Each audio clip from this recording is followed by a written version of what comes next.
Olá pessoal, Janaína Queradia, da Inloco, transmitindo informações, compartilhando experiências. Dr. Inloco, episódio número 11, parte número 2. Nós estamos aqui com o Dr. José Guilherme da Silva Amorim, que vai tratar para nós agora a respeito de doenças que impactam o funcionamento do cérebro. E aí, doutor? O que falar, do que se trata, cuidados, estamos aqui super curiosos a respeito da temática. Essa é uma questão muito importante, né, quando a gente pensa, né, o que pode impactar o cérebro. Como eu vejo desde bebês até, né, adolescentes e até adultos também, existem muitas situações que, por exemplo, os pais chegam falando que a criança tem dificuldade de aprender, né, dificuldade de concentração hoje em dia é muito comum no TDAH. Então, existem várias situações que podem impactar realmente o desenvolvimento do cérebro de uma forma global. Quando a gente pensa no primeiro ponto, né, que para seguir uma linha de raciocínio, principalmente no desenvolvimento, né, na fase embrionária mesmo, para a formação do crânio, desenvolvimento do cérebro, existe todo um processo que ele é muito complexo. Até hoje o entendimento dele é extremamente complexo. Os genes que regem isso, né? Então, mas se em um determinado momento, por exemplo, o desenvolvimento do crânio já não toma a conformação habitual, aquele crânio ele já pode se fechar de uma forma errada. E isso é algo que dentro da neurocirurgia pediátrica é chamado de crâniosinostose. É algo que precisa de um tratamento, mexe muito ali com o emocional dos pais, porque geralmente as crianças, né, elas já são diagnosticadas com menos de 1 ano, às vezes até com menos de 3 meses, e precisa ser submetida a um tratamento cirúrgico para remodelar aquele crânio. Como identificar? Muitas vezes os próprios pais já observam o que a gente chama de assimetria craniana. O crânio já não tem aquela formação daquela abóbada redondinha ou arredondada. Ele começa a ter, às vezes fica meio pontiagudo de um lado, a cabecinha achatada. Muitos falam que a criança tem o bebê com a cabeça amassada. Então esses achados, o pediatra, os pais, eles já identificam ou já suspeitam. Às vezes a criança, a moleirinha fecha muito precocemente. Tudo isso vai levantando suspeitas. É importante frisar que, embora essa criança desenvolva isso nesse período ali de 0 até 1 ano, as principais consequências são depois desse tempo. Porque o cérebro ele vai ter uma tendência de continuar se desenvolvendo, porém o crânio não acompanha mais o crescimento. Por isso que a intervenção cirúrgica é importantíssima para garantir que aquela criança tenha um desenvolvimento neurocognitivo, né, pleno. E não ter nenhuma deficiência E quais que seriam os exames que são realizados para identificar se é o momento ou não de uma cirurgia? Isso. Existem vários exames, né, complementares que ajudam nessa investigação. Muitas vezes é pedido a ultrassom de suturas quando é criança por conta da radiação, é um exame inócuo tecnicamente, porém ele depende do operador para identificar se realmente ele está fechado. Um exame muito preciso, se não o mais preciso, é uma tomografia tridimensional, né? A gente pede uma tomografia 3D com reconstrução do crânio tridimensional. Esse exame praticamente ele fecha o diagnóstico, ele tira praticamente todas as dúvidas e a partir desse momento, com conjunção de fatores, né, os achados clínicos, a gente já tem a indicação do tratamento cirúrgico. Ótimo. E outras doenças que estão interligadas com o cérebro? Muitas situações, né, no cérebro, nós temos uma dinâmica. A gente sempre que pensa em neurônio, muitas vezes nos lembramos que o neurônio ele transporta uma energia, uma corrente elétrica. O nosso cérebro, além desses fatores, né, que muitas vezes, quando essa corrente elétrica ela se torna irregular, errática, pode gerar focos irritativos, que pode se manifestar, por exemplo, em crises convulsivas. Então, pode acontecer tanto por causas genéticas, né, ou pode por situações secundárias, tumores, acidentes vasculares, são outras condições muito comuns no consultório do neurocirurgião pediátrico. Outras situações também O volume de circulação de sangue, né, a circulação de fluidos no cérebro, ela é muito grande. Nós temos, por exemplo, a produção do líquor no cérebro. Esse líquor ele precisa ser produzido e reabsorvido. Se houver um desbalanço, né, um descompasso nessa relação, ele pode acumular, e isso gera situações chamadas hidrocefalias, que são acúmulos de líquor no cérebro. E também, nos casos diagnosticados, o tratamento precisa ser feito, geralmente são feitos com derivações, onde é implantado uma válvula, que essa válvula ela vai tirar do cérebro o excesso de líquido, mantendo sempre uma pressão, né, que a gente chama de pressão intracraniana adequada. Outras situações ainda mais clássicas da neurocirurgia são tumores nas crianças.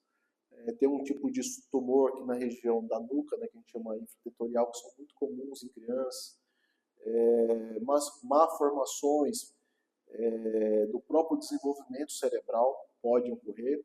E até quando a gente pensa em sistema nervoso central, a gente não pensa só no cérebro, mas a gente pensa em toda a coluna, né, na parte da medula. Que a medula ela também faz parte do sistema nervoso central.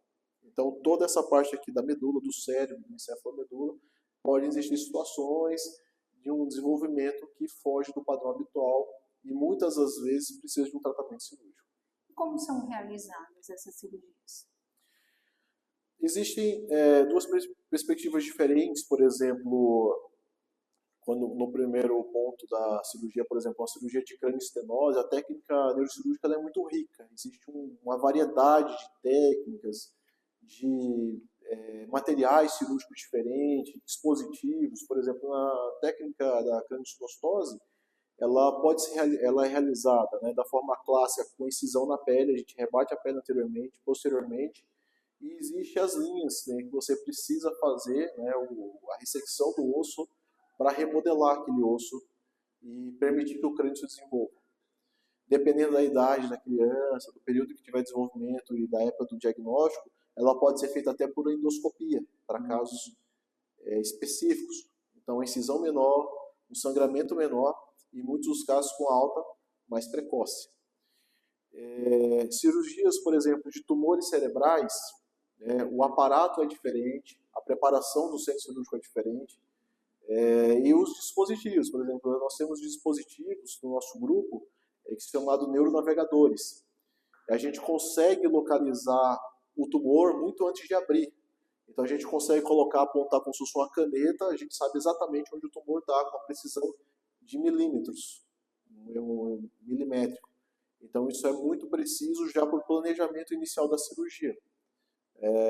Aspiradores que, por exemplo, só removem tumor, não remove o cérebro sadio. Equipamentos que monitoram os impulsos elétricos no corpo para a gente saber se a gente está chegando muito próximo de uma área nobre.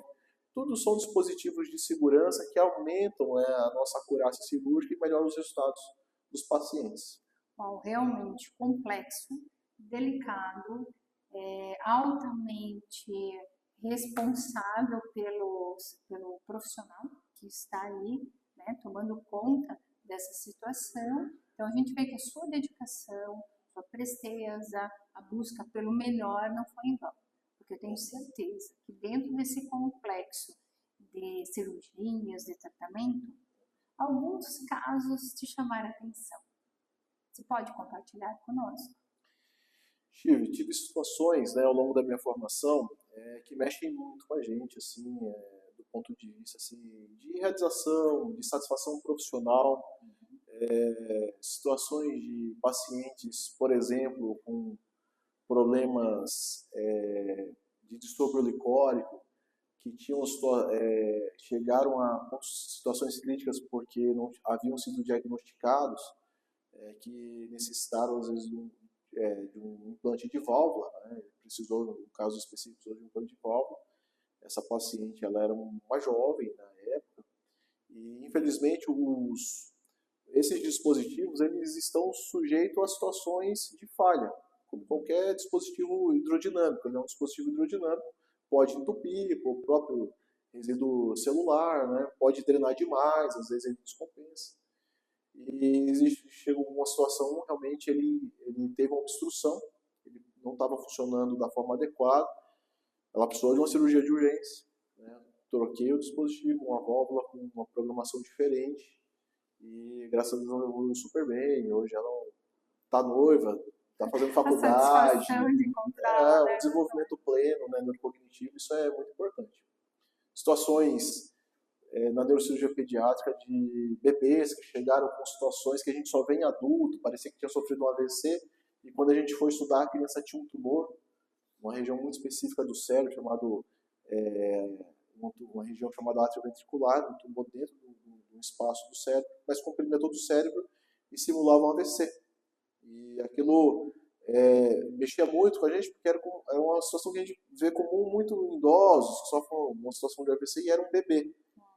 E ele foi operado e graças a Deus se desenvolveu super bem. Hoje já é um adolescente, já se passaram mais de 10 anos, então são situações assim que deixam a gente muito feliz, muito satisfeito, né? São momentos assim que realmente a gente retribui todo o empenho que a gente teve ao longo da vida. E o pós-cirurgia, né? A pós-cirurgia, quais são os cuidados, exames que devem ser feitos? Precisa ser feito por um longo tempo ou não? Como funciona? Isso varia muito de caso para caso. Existem situações, por exemplo, quando a gente opera, a gente já considera o paciente curado. Então a gente faz uma avaliação, como está o desenvolvimento, mas não precisa ter um follow-up assim, de mais de 5 anos, né? Em situações particulares, por exemplo, de tumores cerebrais, com características que eles podem voltar. Nesses casos específicos, esse tipo de tumor a gente precisa fazer um acompanhamento mais longo, né? Em média de 5 anos, dependendo do caso, às vezes prolonga, né? Outras situações, cirurgias, por exemplo, de coluna, dependendo do ponto que for abordado, muitas vezes pode ser curativo e não precisa necessariamente ficar repetindo o exame. Então isso é muito particularizado de cada caso mesmo. Existem situações que precisam esse acompanhamento com segurança, outros operou e está curado. Muito legal a tua realização, tua satisfação de descrever todo o serviço até então realizado, os resultados dele e poder compartilhar conosco é realmente uma alegria muito grande. Então nós estamos agora, pessoal, encerrando a parte número 2 da Dr. Inloco, episódio número 11 com o Dr. José Guilherme da Silva Amorim. Mas se você não acompanhou a parte número 1, onde ele conta a trajetória dele, já está à sua disposição. E não deixem de acompanhar a parte número 3. Nós vamos falar de tratamento, nós vamos falar dos impactos, inclusive, que as redes sociais, a modernidade, né, a internet acaba trazendo para essas questões neuropediátricas.